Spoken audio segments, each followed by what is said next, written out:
이게 소위 말하는 좀 고난도 문제에 해당이 됐죠.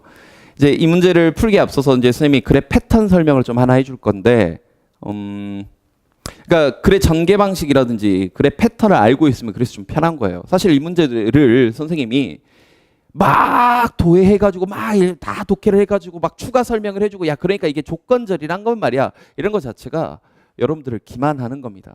장담컨대 너 이거 해설지 읽어도 문제 못 풀어요. 글이 굉장히 비유적으로 쓰여졌고, 뭐 조건절이고 어쩌고 뭐 반만 사시고 어쩌고 막 이렇게 나와 있거든. 그러니까 사실 영어를 좀 굉장히 잘하는 최상위권 친구들은 약간 이해를 할 수 있고, 혹은 또 영어를 그냥 원래 어렸을 때부터 아주 잘했던 그냥 직관적인 원어민적인 능력을 가지고 있는 친구들 같은 경우에도 그냥 쓱 읽어보고 설명을 할 수 없지만 얘가 정답 이렇게 하겠지. 근데 대다수를 차지하는 막 2등급만 나와도 행복한 친구들은 그런 식으로 접근하면 이 문제 못 풉니다. 이 문제는 글의 구조를 알고 있었던 친구들한테는 굉장히 빠르게 오히려 접근을 할 수 있었던 문제예요. 그래서 그 구조를 가르쳐 드리려고 합니다. 잘 봐. 일단 배운 대로 출발해 볼게. 시작합니다. 빈칸이 마지막에 뚫려 있으니까 늘 그러하듯 바로 앞 문장에서 근거가 나왔나 보자고 하고 읽어봤는데 뭔 소린지 지금은 이해가 안 될 거예요. 그지? 자 봐. even if라는 조건은, even if의 뜻은 알고 있죠? 비록 뭐뭐라 할지라도 라는 이 조건은 불리어져 왔는데 semi-factual이라고 불리어져 왔대요. 선생님 이게 뭐예요? 선생님 무슨 뜻인지 유추는 가능하거든. semi가 반이란 뜻이고 factual이 사실이란 뜻이에요. 그럼 semi-factual 반만 사실인데 네가 아마 이걸 이해를 못했을 거라고 문제 풀 때. 나도 그렇게 생각해. 그러니까 반은 사실고 반은 사실이 아니다라는 건데, 자 일단 가보자. 라고 불리어져 왔대. 왜냐하면 이 그것들이 combine A with B, 이건 눈에 잡으시고요. A와 B를 섞기 때문이래요. 뭐? counterfactual, counter가 반대란 뜻이거든.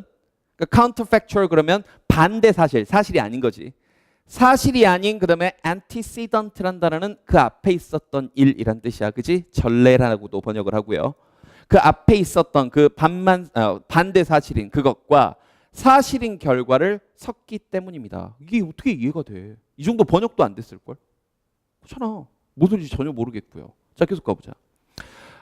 상상이 된 그런 반만 사실인 대안은 정말 흥미롭다. 왜냐하면 다른 그런 생각, 이랬을지도 몰라, what might have been, 이랬을지도 몰라 라는 그러한 생각과는 달리 그것들은 뭘 제시하니까 막 전혀 이해가 안 돼요. 그럼 선택지 일단 가보자. 1번. 선택지는 지금 조금 뒤에다 잡아놨네요. 자 그럼 잠깐만 나 좀 봐봐. 선택지 좀 이따 볼게. 그러면 지금 잠깐 이쪽 좀 볼게요. 선생님 늘 얘기하듯 빈칸의 위치가 맨 마지막에 있으면 일단 거기는 결론 도출을 하라는 겁니다. 맞습니다. 이거 미리 얘기하는데 이게 이 글의 결론이 맞아요. 근데 방금 앞 문장을 읽어봤는데 뭐라고 길게 정보는 많이 나왔는데 뭔 소리인지 잘 모르겠어요. 그럼 이제 당연히 처음으로 올라가셔서 글을 읽어 내려오셔야 되는데, 지금부터 뭘 찾겠다는 마음으로 글을 읽어 내려와야 돼? 그래? 주제문이요. 알겠니? 근데 그 생각을 하고 가는데 지금 바로 나오겠지만 갑자기 예시로 출발합니다. 뭐라고 한번 가정해 봅시다. 이렇게 출발해요. 갑자기 비행기 불시착하는 얘기가 나옵니다. 그러면 끝까지 예시거나 아니면 예시 전체를 종합하는 주제가 나온 상태에서, 그지? 토픽 센텐스가 나온 상태에서 결론 도출했거나 둘 중에 하나겠지. 끝까지 예시거나 주제가 나오거나. 이해됐습니까? 이 생각을 하고 보셔야 된다고요. 그래서 다시 보면 봐. 형광펜 suppose. 자 뭐라고 한번 가정해 봅시다. suppose 형광펜. 그러면 정독하셔도 좋습니다. 근데 다 읽기 전에 이 생각을 먼저 하시라고요. 각 문장의 주어 동사 중심으로 갑자기 비행기 얘기가 쭉 나온단 말이야. 각 문장의 주어 동사를 중심으로 그러면 이거 이야기로 끝나나? 그럼 다 읽어서 일반화 시키라는 얘기인가? 만약에 예시만 끝까지 나온다면, 이야기만 끝까지 나온다면 이건 이야기를 전체 다 읽고 종합을 해서 일반화 시키라는 얘기야. 빈칸이 그 결론 도출이니까. 그런데 그 다다음 문장을 가봤더니 글의 중반 정도에, 자 가보자. 글의 중반 정도에, 네 넘어가자. or suppose 형광펜. 또한 그렇지, 또한 뭐뭐라고 한번 가정해 봅시다. 또한 뭐뭐라고 한번 가정해 봅시다. 또 뭐가 떴니? 예시죠. 그럼 예시가 2개가 나왔네? 되니? 그래서 먼저 목적을 가지고 예시가 2개 나오네? 2가지 예시인가? 하면서 다시 그 다음 문장까지 가봤더니 그 다다음 문장에, 빈칸 앞에 문장이죠. 빈칸 앞에 문장. 갑자기 일반화시킨 얘기가 나와요. 그 앞에까지는 비행기를 타고 불시착을 하고 그 사람이 마을을 가다 죽고 어쩌고저쩌고 이런 얘기가 나오는데 이따금씩 생각들은 이해되니? 갑자기 무슨 화 시킨 거야? 일반화요. 그럼 이건 끝까지 예시가 아니라 빈칸 앞에 문장에서 끝에서 세 번째 문장 여기에 결론 도출을 먼저 일반화시킨 주제가 먼저 나온 거라고. 이해됐어? 그럼 봐. 일반적인 생각들 이랬을지도 몰라 라는 생각은 자 여기서부터 여기까지 이랬을지도 몰라 라는 생각은 이거 조동사 잡기가 좀 까다로웠죠.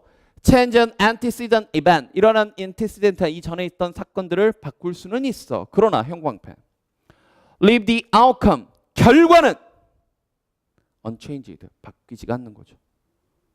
이걸 설명을 하는 게 아니라 선생님 이 글의 내용을 설명하기에 앞서서 이 글의 주제는 이거라고. 결과는 뭐한 상태로 둔다? 설명 좀 이따 해줄게. 결과는 뭐한 상태로 둔다? 바뀌지 못하게 된다. 그런 결과는 그런 이 절대 바꿀 수가 없는 상태로 두게 된다는 거지. 그런 다음 빈칸이에요. 빈칸 앞 문장 그 다음 다시 빈칸 가볼까? 즉 결론은 바꿀 수 없다라는 선택지가 몇 번에 가 있니? 결론은 바꿀 수 없다? 3번이죠. The outcome is inevitable.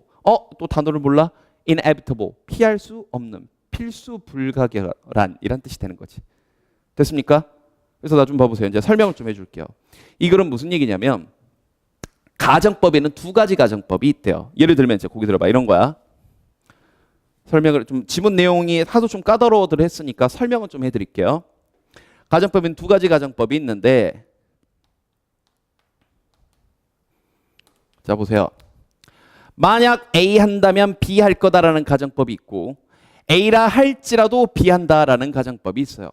근데 위쪽의 가정법은 만약 A 한다면에서 A도 가정이지 안 일어난 일이지. 그 다음 A 한다면 B 할 거다니까 B도 아직 안 일어난 일 가정이죠. 둘 다 가정이지. 둘 다 사실이 아니지. 근데 even if 가정법은 A라 할지라도 일단 이건 가정이지. 네가 선생님이라 할지라도 이렇게 이해됐어요? 네가 원빈이라 할지라도 네가 강동원이라 할지라도 이렇게. 근데 뒤에는 사실이죠. 네가 강동원이어도 난 너랑 안 사겨. 안 사겨. 이건 사실이잖아. 그래서 재밌는 가정법이래. 라고 네가 어떻게 이해를 해. 그래서 글쓴이가 이걸 이해를 돕고자 장황한 예를 들어준 겁니다. 어떤 예냐. 아니 이 비행기를 불시착해서 한 명이 살아남아서 결국 마을을 찾아 헤매다가 구조대를 만나기 전에 죽은 거야. 근데 그 사람에게 유족들에게 말을 전달할 때 이런 식으로 전달하는 거지. 저기 근데 워낙 그분의 부상이 심해서 마을에 도착했다 할지라도 가정이죠? 그는 여전히 죽었을 거예요. 사실이지. 반만 사실. 이더니 그래서 even if 가정법이 재밌다라는 유제의 글인데 거듭 얘기합니다. 최상위권 1등급이 아니면 1등급 그냥 밥 먹듯이 나오는 그런 친구들이 아니면 못 푼다고 이해를 못 한다고요. 선생님이 접근한 방법은 글의 구조적으로 접근한 거야. 예시가 나왔으니까 예시 다 읽기 전에 무슨 화 시킨 거? 일반화 시킨 게 있나. 그래서 그게 빈칸 앞에 밑에서 세 번째 문장에 결론 도출이 전체적인 주제가 나와 있어서 거기를 읽어봤더니 결과는 바뀌지 않는다. 그럼 방향 빈칸에서 또 뭐가 되는 거야? The outcome 결과는 inevitable 피할 수가 없는 것이다 라고 이렇게 갔던 거라고요. 지금 전체를 이해해서 막 설명해서 접근한 게 아니라 알겠지? 글의 구조 파악이 가장 중요했던 문제였습니다.